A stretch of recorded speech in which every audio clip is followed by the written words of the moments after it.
ನಮಸ್ಕಾರ. ಎಲ್ಲರೂ ಚೆನ್ನಾಗಿದ್ದೀರಾ?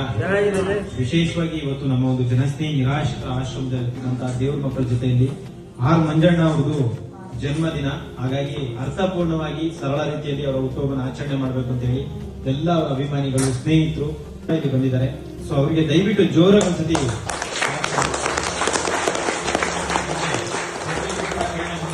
ಒಳ್ಳೆಯದಾಗ್ಲಿ, ಭಗವಂತ ಆಯುಷು, ಆರೋಗ್ಯ, ಸುಖ, ಶಾಂತಿ, ನೆಮ್ಮದಿ ಎಲ್ಲವನ್ನ ಕಳಿಸ್ಲಿ. ಇಲ್ಲಿರ್ತಕ್ಕಂಥ ಎಲ್ಲ ದೇವ್ರ ಮಕ್ಕಳ ಆಶೀರ್ವಾದ ಸಿಗ್ಲಿ.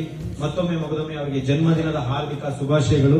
ಇವತ್ತು ಅವರ ಒಂದು ಜನ್ಮದಿನದ ಪ್ರಯುಕ್ತ ಇಲ್ಲಿರ್ತಕ್ಕಂಥ ಎಲ್ಲ ದೇವ್ರ ಮಕ್ಕಳಿಗೂ ಪ್ರಸಾದದ ವ್ಯವಸ್ಥೆಯನ್ನ ಮಾಡಿಕೊಟ್ಟಿದ್ದಕ್ಕೆ ತುಂಬ ಹೃದಯದ ಧನ್ಯವಾದಗಳು ತಮಗೆ.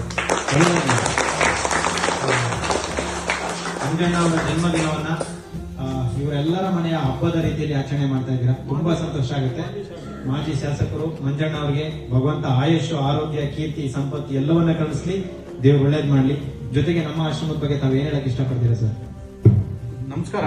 ನಾನು ಆಕ್ಚುಲಿ ಫೇಸ್ಬುಕ್ ಅಲ್ಲಿ, ಯೂಟ್ಯೂಬ್ ನಲ್ಲಿ ನೋಡ್ತಾ ಇದ್ದೆ. ಬಟ್ ಈ ರೀತಿ ನನಗೆ ಒಂದು ಈ ಫೀಲಿಂಗ್ಸ್ ನನಗೆ ಗೊತ್ತಿರಲಿಲ್ಲ. ಬಟ್ ಇವತ್ತು ನಾವು ನಮ್ಮ ಯಾಕಂದ್ರೆ ನಾವು ಅವಾಗವಾಗ ಈ ತರ ಸಣ್ಣ ಪುಟ್ಟ ಕಾರ್ಯಕ್ರಮಗಳನ್ನ ಮಾಡ್ತಾ ಇರ್ತೀವಿ. ಮಾಡಿದಾಗೆಲ್ಲ ನಾವು ಒಂದು 200-300 ಜನಕ್ಕೆ ಅನುದಾನ ಮಾಡ್ತೀವಿ. ಅವರೆಲ್ಲ ಯಾರಂದ್ರೆ ಮನೆ ಇದ್ದು ಎಲ್ಲ ಇದ್ದವ್ರಿಗೇನೆ ನಾವು ಅನುದಾನ ಮಾಡ್ತೀವಿ. ಆದ್ರೆ ಇವತ್ತು ನಮ್ಮ ಮಂಜಣ್ಣ ಅವರ ಆದರ್ಶ ಆರ್ ಮಂಜುನಾಥ್ ದಾಸರಳ್ಳಿ ವಿಧಾನಸಭಾ ಕ್ಷೇತ್ರದ ನಿಕಟಪೂರ್ವ ಶಾಸಕರು, ಅವರ ಒಂದು ಹುಟ್ಟುಹಬ್ಬನ ನಾವೆಲ್ಲ ಮಾಡಬೇಕು, ಬ್ಯಾನರ್ ಹಾಕ್ಸ್ಬೇಕು, ಹಂಗೆ ಹಿಂಗೆ ಅಂತ ನಾವೆಲ್ಲ ಅಂದ್ಕೊಂಡ್ವಿ. ಮಂಜಣ್ಣ ಅವರು ಪ್ರತಿ ಸಲನೂ ಅವರು ಒಂದು ಆದರ್ಶವಾದಿ ರೀತಿಯಲ್ಲಿ ಅವರು ಧರ್ಮಸ್ಥಳಕ್ಕೆ ಹೋಗ್ಬಿಡ್ತಾರೆ. ನಮ್ಮ ಕೈಗೆ ಯಾವ್ದು ಸಿಗಲ್ಲ, ಅವರು ಪೇಟ, ತೊರಾಯಿ, ಪಟಾಕಿ ಯಾವ್ದು ಬೇಡ ಅಂತಾರೆ. ಹಂಗಾಗಿ ಅವ್ರು ಒಂದಂದ್ರು, ಈ ಸಲ ನೀವೆಲ್ಲ ಒಂದು ಕೆಲಸ ಮಾಡಿ, ನನ್ನ ಬರ್ತಡೇ ಯಾರು ಮಾಡಬೇಕು ಅಂತೀರಾ, ನಿಮ್ಮ ಅಕ್ಕಪಕ್ಕದಲ್ಲಿ ಯಾವ್ದು ಅನಾಥಾಶ್ರಮ ಇದೆ ಅಲ್ಲಿ ಹೋಗಿ ನೀವು ಏನಾದ್ರೂ ಒಂದು ಪ್ರಸಾದದ ವ್ಯವಸ್ಥೆ ಮಾಡಿ ಅಂತಂದ್ರು. ನಾವು ಅವ್ರ ಅಭಿಮಾನಿ ಬಳಗದ ಅಧ್ಯಕ್ಷನಾಗಿ ನಾನು ಇದೇ ಕಾನ್ಸೆಪ್ಟ್ ಮಾಡೋಣ ಈ ಸಲ ಅಂತಂದು ಮೊದಲನೇ ಬಾರಿಗೆ ಇಲ್ಲಿ ಬಂದೆ. ನಿಜವಾಗ್ಲೂ ಇಲ್ಲಿ ಬಂದಿದ್ದಕ್ಕೆ ನನಗೆ ಅನಿಸ್ತಾ ಇದೆ ಯಾಕಂದ್ರೆ ಇವಾಗ ನಾವು ಎಲ್ಲ ಸ್ವಂತ ಮನೆ ಇರೋವ್ರೆ, ನಮ್ಮ ಮನೆ ಇದೆ, ಮಕ್ಕಳಿದೆ, ಎಲ್ಲ ಇದೆ, ಏನೆಲ್ಲ ಮಾಡ್ತೀವಿ. ಅಕಸ್ಮಾತ್ ಇನ್ ಕೇಸ್ ದೇವರ ಒಂದೇನೋ ಇದ್ರಲ್ಲಿ ಏನೋ ಸಣ್ಣ ಪುಟ್ಟ ಅವಘಡ ಆದ್ರೆ, ನಮಗೂ ಈ ತರ ಆದ್ರೆ, ನಮಗೂ ಯಾರು ಇಲ್ದಂಗಾದಾಗ ಆ ಭಾವನೆಗಳೇನು, ಪರಿಸ್ಥಿತಿಗಳೇನು, ಇಲ್ಲಿ ನಿಮ್ಮನ್ನೆಲ್ಲ ನೋಡಿದಾಗ ನಮ್ಮಂತವ್ರೆಲ್ಲ ಇದ್ದು ನಾವೇನು ನಿಮ್ಮಂತವ್ರಿಗೆ ಮಾಡಕ್ ಆಗ್ತಾ ಇಲ್ವಲ್ಲ ಅನ್ನೋ ಒಂದು ಭಾವನೆ ಬಂತು. ಆಮೇಲೆ ನಿಜವಾಗ್ಲೂ ಒಂದು, ಯಾಕಂದ್ರೆ ಫೇಸ್ಬುಕ್ ಅಲ್ಲೆಲ್ಲ ನೋಡುವಾಗ ಏನು ಅನ್ಸುತ್ತೋ ಗೊತ್ತಿಲ್ಲ, ಬಟ್ ಇಲ್ಲಿ ಲೈವ್ ಆಗಿ ನೋಡಿದಾಗೇನೆ ಇದು ಒರಿಜಿನಾಲಿಟಿ ಗೊತ್ತಾಗೋದು.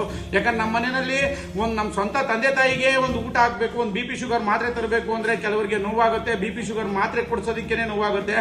ಒಂದು ಆಸ್ಪತ್ರೆಗೆ ಹೋಗ್ಬೇಕಂದ್ರೆ ದುಡ್ಡೆಲ್ಲ ಐತೆ, ಪೇಮೆಂಟ್ ಬಂದಿಲ್ಲ ಅನ್ನೋ ರೀತಿನಲ್ಲಿ ಇರ್ತಾರೆ.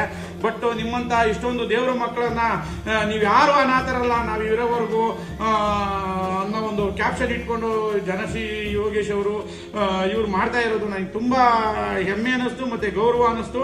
ಇಂಥವ್ರು ಇನ್ನು ಮುಂದೆ ಬರಬೇಕು. ಇಂಥವ್ರ ಜೊತೆ ನಾವು ಯಾವಾಗಲೂ ಸದಾಕಾಲ ನಿಲ್ತೀವಿ. ಇನ್ನು ಮುಂದೆ ಕೂಡ ನಮ್ಮ ಏನು ಅಖಿಲ ಕರ್ನಾಟಕ ಆರ್ ಮಂಜುನಾಥ್ ಅಭಿಮಾನಿ ಬಳಗದವರು ಯಾವತ್ತೇ ಹುಟ್ಟುಹಬ್ಬ ಮಾಡಿದ್ರು ನಾವೆಲ್ಲ ಸದಾಕಾಲ ನಿಮ್ಗೆ ಒಂದು ಪ್ರಸಾದ ರೂಪದಲ್ಲಿ ಇಲ್ಲಿ ಬಂದು ನಾವು ನಿಮ್ ಜೊತೆ ನಿಲ್ತೀವಿ. ಮತ್ತೆ ನಿಮ್ಗೆ ದೇವ್ರು ಒಳ್ಳೇದ್ ಮಾಡ್ಲಿ. ಇಂಥ ಒಂದು ಆಶ್ರಮ ಕಟ್ಟಿ ಇಂಥದ್ದೆಲ್ಲ ಮಾಡ್ತಾ ಇದ್ದೀರಾ. ನಮ್ಮ ಕೈಲಾದಂತ ಹೆಲ್ಪ್ ಕೂಡ ನಾವು ಮಾಡ್ತೀವಿ ಅಂತ ನಾನು ಹೇಳ್ತೀನಿ. ತುಂಬಾ ಧನ್ಯವಾದಗಳು.